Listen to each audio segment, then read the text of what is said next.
কুড়ে, কাজ করতে পছন্দ করে না কিন্তু খেতে ভালোবাসে, ঠিক আমার মতো, আর ঘুমাতে ভালোবাসে।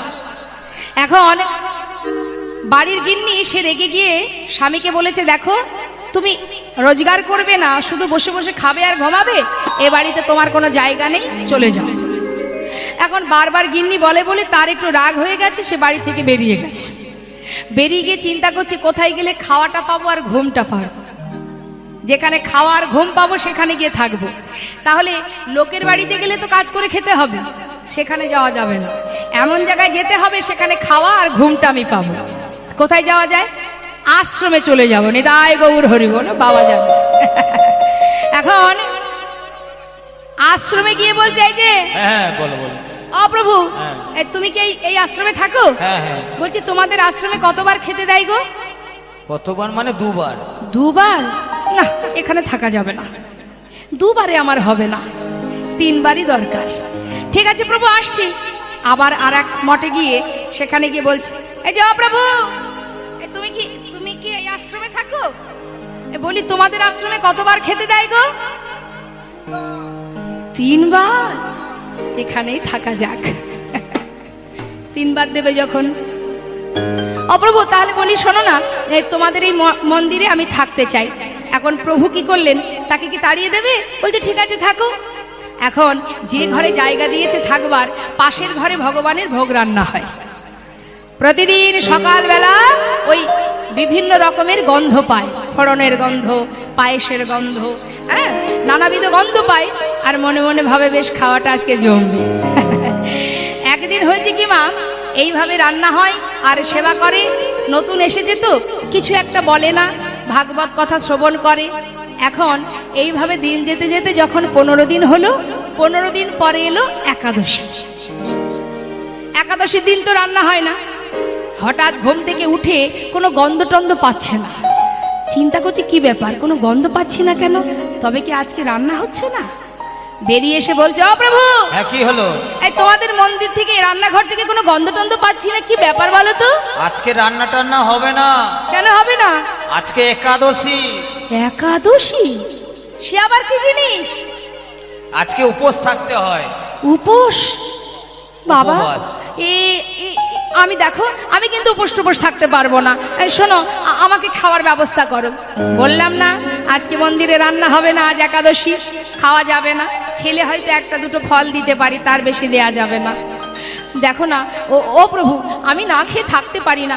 বলছি শোনো না, তোমাদের মন্দিরের প্রধান গুরুদেবকে, তার কাছে নিয়ে চলো। ওই যে প্রধান, বাবা বলি, ও গুরুদেব, তুমি কি মন্দিরের প্রধান? আচ্ছা, বলি শোনো না, আমি কিন্তু না খেয়ে থাকতে পারবো না গুরুদেব, বলি আমার একটু খাওয়ার ব্যবস্থা করে দাও না, তোমাদের মন্দিরে নাকি আজকে একাদশী। প্রভু চিন্তা করছে, গুরুদেব ভাবছে নতুন এসেছে, এখনই এমন কঠিনভাবে যদি নিয়ম করতে বলি পারবে না। এই ভক্ত, ওকে একটু চাল ডাল দিয়ে দে।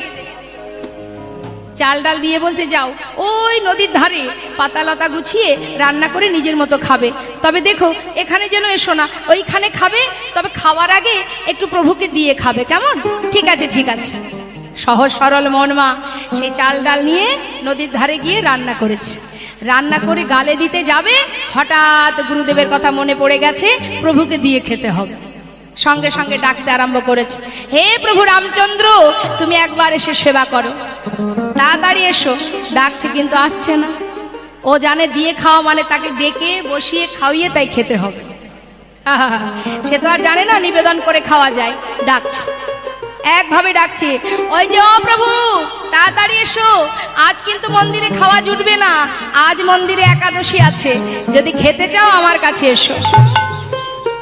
এমন সময় পাশে বসে বসে মা সীতা বলছে, হ্যাঁ প্রভু, ডাকছে তোমার ভক্ত, কেন তুমি এমন করে দাঁড়িয়ে আছো, যাও সেবা করে এসো। প্রভু রামচন্দ্র বলছে, বলছো, তাহলে আমি একা কেন যাব, চলো আমরা দুজনে যাই। দুইজনে যেই না গেছে মা সীতাকে দেখে মুখের দিকে তাকাচ্ছে আর মনে মনে ভাবছে, তোমাকে তো ডাকিনি, আমি তো একজনকে ডেকেছি, এইটুকু চাল ডাল, তোমরা দুজন এসেছো, তোমরা খেলে আমি খাবো কি? এখন মুখের দিকে তাকিয়ে দেখছে মুখটা শুকিয়ে গেছে। প্রভু বলছে, কি ব্যাপার ভক্ত, খুশি হওনি? হ্যাঁ, খুশি না হয়ে পারা যায়, এসেছো যখন খেয়ে নাও। দুইজনে মিলে খেয়ে নিল। আজ কিন্তু একাদশী হয়ে গেল। পরের বার ঠিক 15 দিন পর গুরুদেবকে বলছে, গুরুদেব কি হলো কি হলো? শোনো, আমি বলি আজকে একটু চাল ডাল বেশি করে দেবে, কেমন? মনে মনে চিন্তা করছে, ওর বোধ হয় আর একটু লাগবে, ওতে পেট ভরছে না। এই ভাবতো আর একটু চাল ডাল দিয়ে দে। সেদিন রান্না বান্না করেছে, রান্না করে কিন্তু আজ মা সীতাকে ডাকতে ভুল করি। মাকেও ডেকেছে এবং প্রভুকেও ডেকেছে, দুইজনকে ডেকেছে। প্রভু রামচন্দ্র লক্ষণকে সঙ্গে করে এনেছে। একবার লক্ষণের দিকে তাকায় আর একবার পাত্রের দিকে তাকায়। প্রভু বলছে, কি খুশি নও? হ্যাঁ বলবে যে খুশি নই? বলছে হ্যাঁ হ্যাঁ খুব খুশি, তুমি খেয়ে নাও। সেদিনও মা সবই খেয়ে নিল, একাদশী হয়ে গেল। ঠিক তার 15 দিন পরে বলছে, গুরুদেব অগুরুদেব, বলে আর একটু চাল ডাল কি দেওয়া যাবে? কেন? আমার আর একটু লাগবে গো ঠাকুর। আহা, মনে মনে চিন্তা করছে, তুমি তো আর জানো না গুরুদেব সেখানে কি হয়, আর একটু দাও। এদিকে গুরুদেব মনে মনে চিন্তা করছে, ওর মনে হয় দুবার খেয়ে হবে না, ও 3 বারই খেতে চায়। এই ওকে আর একটু চাল ডাল দিয়ে দে। সেদিনও রান্না করেছে মা, রান্না করে আজ আর মা লক্ষণকে ডাকতে ভুল করেনি। হে প্রভু রামচন্দ্র, মা সীতা, হে লক্ষণ, এসে প্রসাদ গ্রহণ করো। 3 জনকে ডেকেছে, সঙ্গে করে হনুমানকে এনেছে। এবার যেই না সেবা করে উঠে গেল, এমন সময় পিছন থেকে হাতটা চেপে ধরেছে, ও প্রভু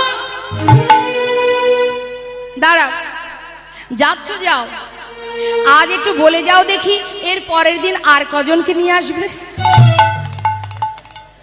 প্রভু কোনো কথা না বলে চলে গেল।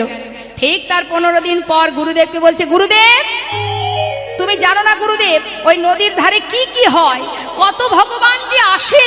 শোনো, আজ আমাকে 25 কেজি চাল আর 25 কেজি ডাল দেবে। গুরুদেব মনে মনে চিন্তা করছে, ওকে চাল ডাল বাজারে বিক্রি করে পয়সা রোজগার করে, আজ আমরা দেখবো কি করে। কি করেছে, 25 কেজি চাল ডাল নিয়ে নদীর ধারে গিয়ে আজ আর রান্না করেনি মা। আজ ওই চাল ডাল রেখে ডাকতে শুরু করেছে সবাইকে। যথাসময়ে প্রভু চলে এসছেন, এসে বলছে, ভক্ত কই রান্না বান্না করনি? বলছে, মাথা খারাপ, রোজ রোজ আমি রান্না করবা, তোমরা এসে খাবে? সবই আছে, রান্না করে খাও। আর উপায় নেই, সঙ্গে সঙ্গে প্রভু এসে গেছেন। চিন্তা করছে যেতে তো পারবো না, তাই সবাইকে ডাকছে। মা অন্নপূর্ণা, কৌশল্যা, মা কৈকেয়ী সবাইকে ডাকছে। সবাই তড়িঘড়ি রান্না শুরু করে দিয়েছে। আর এদিকে গুরুদেব আর এক শিষ্যকে নিয়ে গাছের আড়াল থেকে দেখছে যে সেই ভক্ত বসে আছে, কিন্তু চাল ডাল গেল কোথায়। জিজ্ঞাসা করছে, কি ব্যাপার ভক্ত, তুমি বসে আছো, চাল ডাল কোথায়? কেন গুরুদেব, রান্না হচ্ছে তুমি দেখতে পাচ্ছ না? না তো, কোথায় রান্না হচ্ছে? প্রভুর কাছে গিয়ে বলছে, প্রভু গো, তুমি তো আমায় দেখা দিলে, তবে গুরুদেবকে কেন দেখা দিচ্ছ না? সে যে আমায় ভুল বুঝছে। তুমি যে রান্না বান্না করছো, একবার আমার গুরুদেবকে দেখাও। করজোড়ে জিজ্ঞাসা করছে যখন, প্রভু বললেন, শোনো ভক্ত, তোমার সরল সুবুদ্ধি মনে, তাই তোমার ডাকে আমি সাড়া দিয়েছি, কিন্তু তার মনে এখনো হিংসা আছে, এখনো লোভ লালসা আছে, তাই আমি দেখা দিতে পারবো না। কিন্তু গুরুদেব, প্রভু, গুরুদেব যে আমাকে ভুল বুঝবে। বেশ, যদি দেখাতেই হয় তাহলে তুমি তার অঙ্গ পরশ করলে তবেই সে আমায় দেখতে পাবে, না হলে পাবে না। তাই গৌর হরি বল, হরি বল। তাই মাগো, ভগবানকে পাওয়ার জন্য কিছুরই দরকার নেই, শুধু 2 ফোঁটা নয়ন বাড়ি আর শুদ্ধ ভক্তি, একনিষ্ঠ ভক্তি, নিষ্ঠা থাকবে, বিশ্বাস থাকবে, ভরসা থাকবে।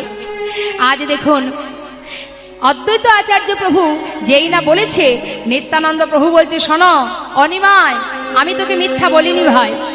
বলনি? তাহলে যমুনা বলে গঙ্গায় কেন স্নান করালে? নিমাই শোন, তাহলে গঙ্গা যমুনা বহে হয়ে একাধার, এক ধারায় বয়ে যায়। পশ্চিমে যমুনা বহে, পূর্বে গঙ্গাধার। অতএব পশ্চিমে তুমি করিলা স্নান, ইহাতে হইল ভাই যমুনা প্রমাণ। দাদা, এটা না হয় মানলাম, কিন্তু কাল না কি করে বৃন্দাবন হবে?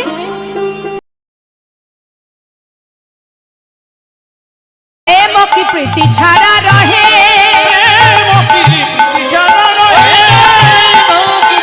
ছাড়া বললেন বারিদ কি বাড়ি ছাড়া, বারিদ মানে মেঘ আর বাড়ি মানে জল। মেঘ হলেই জল হয়, তাই না বাবা? ওই মেঘটাই তো জল। তাহলে মেঘের সঙ্গে জল একাকার হয়ে থাকে। হ্যাঁ, দামিনী কি জ্যোতিহারা, দামিনী মানে বিদ্যুৎ। আকাশে বিদ্যুৎ চমকানোর সাথে সাথে একটা আলোর জ্যোতি দেখা যায়, তাহলে বিদ্যুতের সঙ্গে জ্যোতি মাখামাখি থাকে, প্রেম প্রীতি তাহারাও একসঙ্গে থাকে। ঠিক তেমন নিমাই তোহারাই উদয় যেথা মধুর বৃন্দাবন সেথা। হৃদয় গৌর হরি বল। ওইটা তো হলো উদয় যেথা মধুর বৃন্দাবন সেথা। এই কথা ভাগবতে কহে, ওরে নিমাই, এই কথা ভাগবতে কহে, ওরে নিমাই, এই কথা ভাগবতে কহে। নিমাই যেখানে তুই সেখানেই তো বৃন্দাবন। এদিকে অদ্বৈত প্রভু কি করলেন, দুই ভাইকে নিয়ে এলেন নিজের ঘরে। নিজের ঘরে আনবার পর মা সীতা ঠাকুরানী নানাবিধ ব্যঞ্জন রন্ধন করেছে, মা সেবা দেবে দুই ভাইকে। ওখান থেকেই কিন্তু ভোগ আরতির সৃষ্টি হয়েছিল প্রথম, অদ্বৈতের গৃহে থেকে। এখন দুই ভাইকে সেবা দেবে, নানাবিধ ব্যঞ্জন দেখে গৌর হরি বলছে, এ কি করেছে অদ্বৈত? আমি না সন্ন্যাসী, এত কিছু আমি সেবা করতে পারবো না। করজোড়ে বলছে, প্রভু দাঁড়ে দাঁড়ে ভিক্ষা করেছি তোমার জন্য, এইটুকু তো সেবা করতেই হবে তোমার। তুমি কি জানো না আমি সন্ন্যাসী? দেখো প্রভু, এত জারি জুরি খাটবে না, তার কারণ আমার আর একটা নাম আছে, সেটা হলো নাড়া গোসাই। বেশি নাড়াচাড়া দিও না, তাহলে সব কথা খুলে বলবো, হাটে হাড়ি ভেঙে দেব। নীলাচলে খাও তুমি 54 বার, একে একে বারে খাও শত শত ভার। আমি কিছু জানি না, হ্যাঁ? তাই বেশি জারি জুরি খাটবে না, যা কিছু আয়োজন করেছি সবই খেতে হবে। পাশে নিতাই চাঁদ মনে মনে বলছে, যে খেতে চাইছে না তাকে বারবার করে সাদা হচ্ছে, আর আমি যে 3 দিন নিমাইয়ের জন্য পথে পথে ঘুরেছি, আমাকে তো একবারও সাধছে না। নিত্যানন্দ প্রভু রাগ হয়ে গেল, মা একটু পারস হাতে নিয়ে বলছে, অদ্বৈত কি খাওয়া খাওয়াইলে পেটে না ভরিল, এক মুষ্টি প্রসাদ নিয়ে অদ্বৈতের মুখে ছুঁড়ে দিল। অদ্বৈতের মুখে ছুঁড়ে দিল। যেই না মুখে ছুঁড়ে দিয়েছে, অদ্বৈত বলছে, ছি ছি ছি ছি ছি, ও প্রভু, ওই এঠো তুমি আমার মুখে ছুঁড়ে দিলে প্রভু? সঙ্গে সঙ্গে নিত্যানন্দ প্রভু বললেন, অদ্বৈত প্রসাদকে এঠো বলিলে তোমার হইল অপরাধ। এই কথা শুনে অদ্বৈত মাথায় দিল হাত, কি সর্বনাশ, প্রসাদকে এঠো বললাম। ছুটে গিয়ে গৌরহরি চরণটা জড়িয়ে ধরেছে। মুক্তির রাস্তা তো এক জায়গায় আছে মা।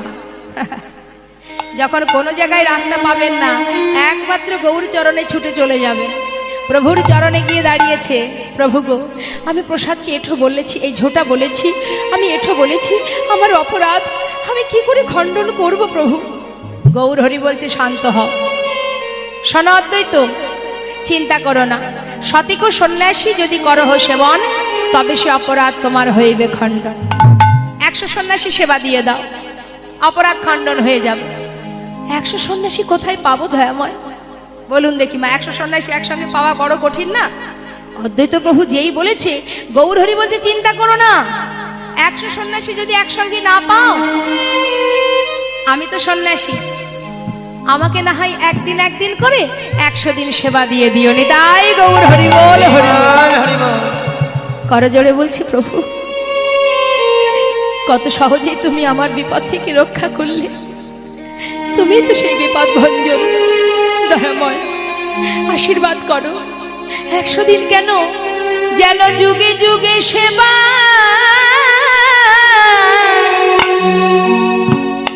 আমি দিতে পারি।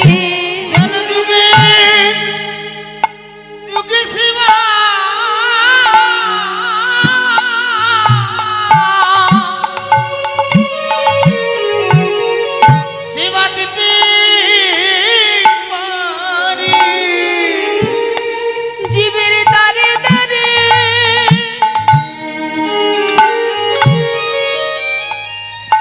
আমি ভিক্ষা করে যেন তোমার সেবা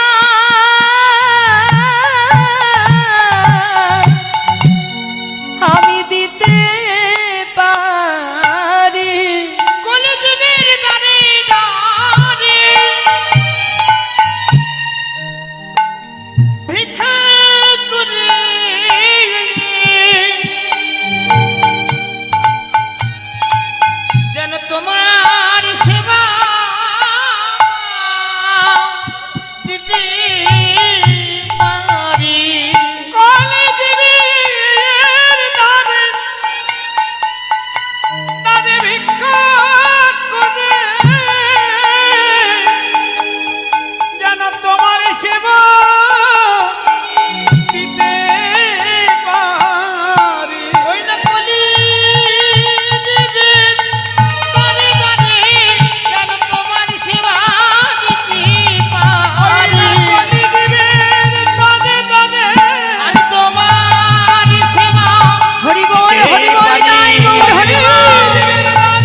পারি পৃথিবীর দানে দানে যেন যুগে যুগে সেবা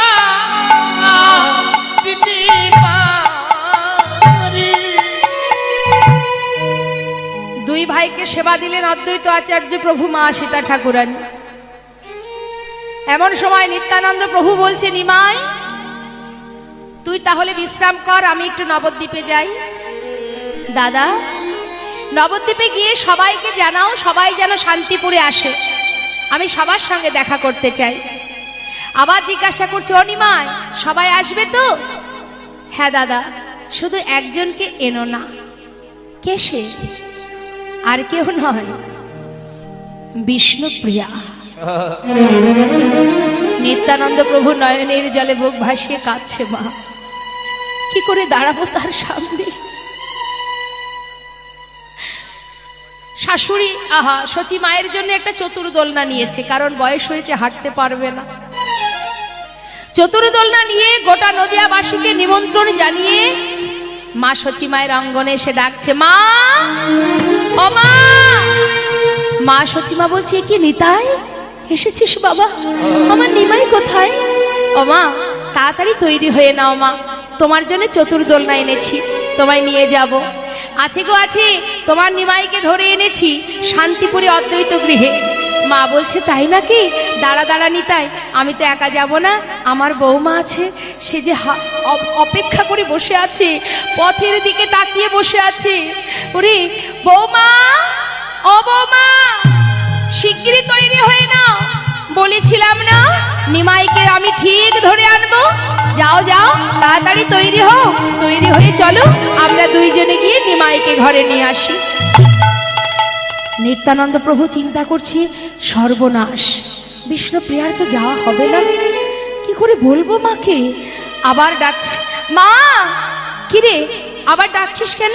আমি তৈরি হব কখন? মা একটা কথা শোনো মা, এই নবদ্বীপে যারা বাস করে সবাই যাবে ভাইকে দেখতে, কিন্তু একজনের তো যাওয়া হবে না।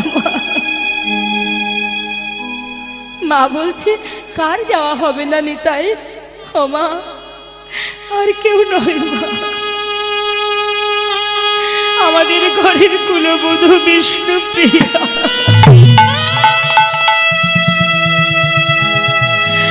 মা বলছে, নিতাই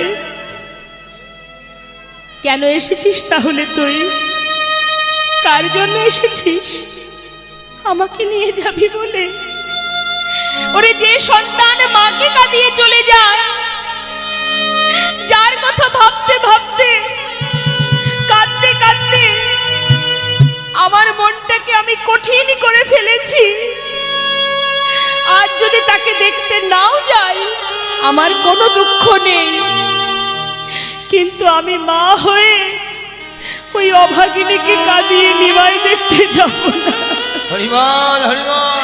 চলে যা, যেখান থেকে এসেছিলি সেইখানে চলে যা, আমি যাব না নিমাই দেখতে। এদিকে বিষ্ণুপ্রিয়া ঘরের মধ্যে তার প্রিয় সখী প্রিয় বান্ধবী কাঞ্চনাকে পাশে নিয়ে বলছে, জানিস কাঞ্চনা, ওই দেখ, তুই তো আমাকে সুন্দর, কতদিন তুমি তোমার সন্তানকে চোখে দেখোনি, সেও তার মাকে দেখেনি। মা যাও, তুমি তোমার সন্তানকে দেখে এসো, আর তুমি এলে আমি তোমার কাছ থেকে জানতে পারবো প্রভু কেমন আছে। যাও মা, তুমি চিন্তা করো না, আমি ঠিক আছি, আমার হাত ধরো, তোমাকে চতুর্দোলনায় তুলে দিই। বৌমা মনের কষ্ট মনে চেপে রেখে শাশুড়ি মায়ের হাত ধরে চতুর্দোলনায় তুলে দিল। শাশুড়ি জিজ্ঞাসা করছে, বৌমা তুমি কষ্ট পেও না মা, আমি এক্ষুনি চলে আসব। কাঞ্চনাকে বলছে, কাঞ্চনা তুই একটু আমার বৌমার কাছে থাক, আমি যাব আর আসব। সচিমা চতুর্দোলনা উঠে চলে যাচ্ছে, সমস্ত নদেবাসী দল বেঁধে ছুটছে গৌর দর্শনে। মা সচিমার চতুর্দোলনা যত দূর দেখা যায় বিষ্ণুপ্রিয়া তাকিয়ে আছে। পথের ধারে কাঞ্চনা সখীর গলাটা জড়িয়ে ধরে বিষ্ণুপ্রিয়া বলছে, কাঞ্চনা আমি বড় অভাগিনী রে। সবাই যায় প্রভুকে দেখতে, আমার ভাগ্যে হলো না। কারণ আমি তার সহধর্মিনী। ধর্মের পথে বিঘ্ন ঘটবে আমার বদন দেখলে। কাঞ্চনা রে, চোখের দেখা আমার আর হবে না রে। আমি যদি নবদ্বীপের অন্য কেউ হতাম, আজ আমি প্রভুকে দেখতে যেতে পারতাম। আমি তো অন্য কেউ নই, আমি তার সহধর্মিনী। তবে কাঞ্চনা, যদি আমি মনে প্রাণে তাকে ভালোবেসে থাকি, দেখা তো আমার হবেই হবে। কিভাবে দেখা হবে জানিস? চোখের দেখা হবে না গো, দেখা হবে মনে মনে। চোখের দেখা হবে না, শুধু দেখা হবে মনে মনে। চোখের দেখা হবে না। সবে কেড়ে লয়ে চলে গেছ তুমি প্রভু গো।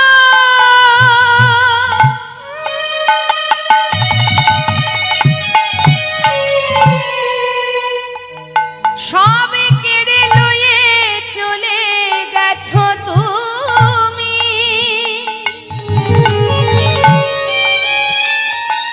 তব স্মৃতি লয়ে বেঁচে রব আমি।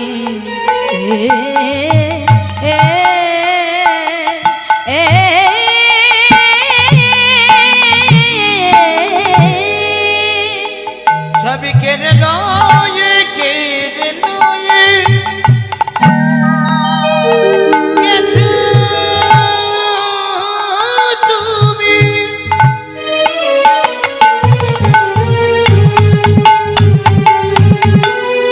প্রভু গো,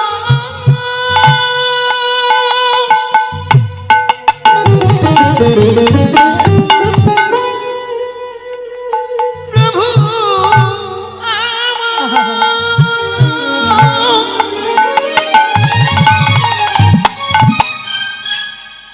তুমি বিনে আমার প্রাণ বাঁচে না।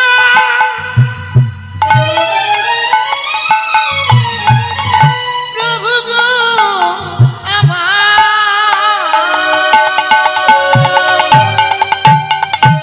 সবই কেড়ে লয়ে চলে গেছ তুমি, তব স্মৃতি লয়ে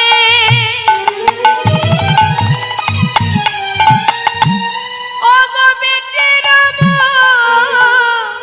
আমি।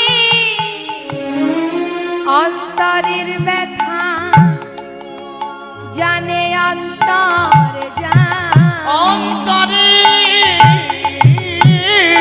দেখা জানে অন্তর জানি। তুমি দেখা দিও অগো প্রভু, দেখা দিও শেষের দিনে। চোখের তাই গৌর হরি বল। হবে না, শুধু দেখা হবে মনে মনে। চোখের দেখা হবে না। এদিকে মা সচিমা চতুর্দোলনা করে শান্তিপুরে পৌঁছে যখন অদ্বৈত প্রভুর ঘরে গেলেন মা, নিমাই মাকে দেখে মায়ের কোলে এসে বসলেন। আর মা আমার ছেলের সর্বাঙ্গে হাত বুলাতে বুলাতে যখন মস্তকে হাত দিয়েছে, দেখছে তার মস্তকে কেশ মণ্ডল। নিমাই, তোর মস্তকের কেশ কোথায় বাবা? কে করলো তোর এমন দশা? বল, এমন দশা তোর কে করলো? কে তোরে মোড়ালো মাথা পরালো বিনগাথা? আজকে তোরে মোরালো মাথা ওরে নিমাই কে পরালো বিনগাথা। ওরে তার কি প্রাণে দয়া মায়া নাই রে, তার কি প্রাণে দয়া মায়া না? ওরে তার কি প্রাণে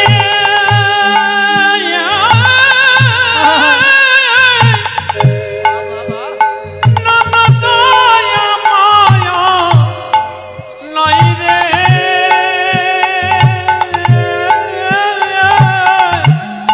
তার কি প্রাণে দয়া মায়া নাই। মা, যেই না মা জিজ্ঞাসা করেছে কে করেছে এমন এমন দশা কে করলো বাবা, নিমাই বলছে কেউ করেনি মা, আমি সন্ন্যাসী হয়েছি। যদি তোমার মন না চাই তুমি আমায় বলো, তোমার সঙ্গে নবদ্বীপে চলে যাব। মা বলছে আমি বেঁচে থাকতে মিশ্র কুল বংশে এমন অকল্যাণ হতে দিতে পারি না বাবা। সন্ন্যাসী যখন হয়েছিস, এছাড় ঘরে তোর আর মন বসবে না বাবা। তাই আমি তোকে অনুমতি করলাম, তুই সন্ন্যাসী যখন হয়েছিস তাহলে বৃন্দাবন নয় বাবা, আমি তোকে অনুমতি করছি তুই নীলাচলে বাস কর। তাই হবে মা, তোমার কথাই শিরোধার্য, আমি তোমার কথা রাখবো। এবার আমাকে খেতে দাও। মা বলছে তুই আমার হাতে খাবি? তুই না সন্ন্যাসী? মা, এ তুমি কি বলছো? যাদের জন্য সন্ন্যাসী তাদের কাছে থাক, কিন্তু তোমার কাছে তোমার সন্তান ছিলাম, আজও আছি, ভবিষ্যতেও থাকবো। কোথায় কোথায় থাকবো জানো? 4 স্থানে যুগে যুগে বাধা থাকবো আমি। 4টে জায়গায়। কোথায়?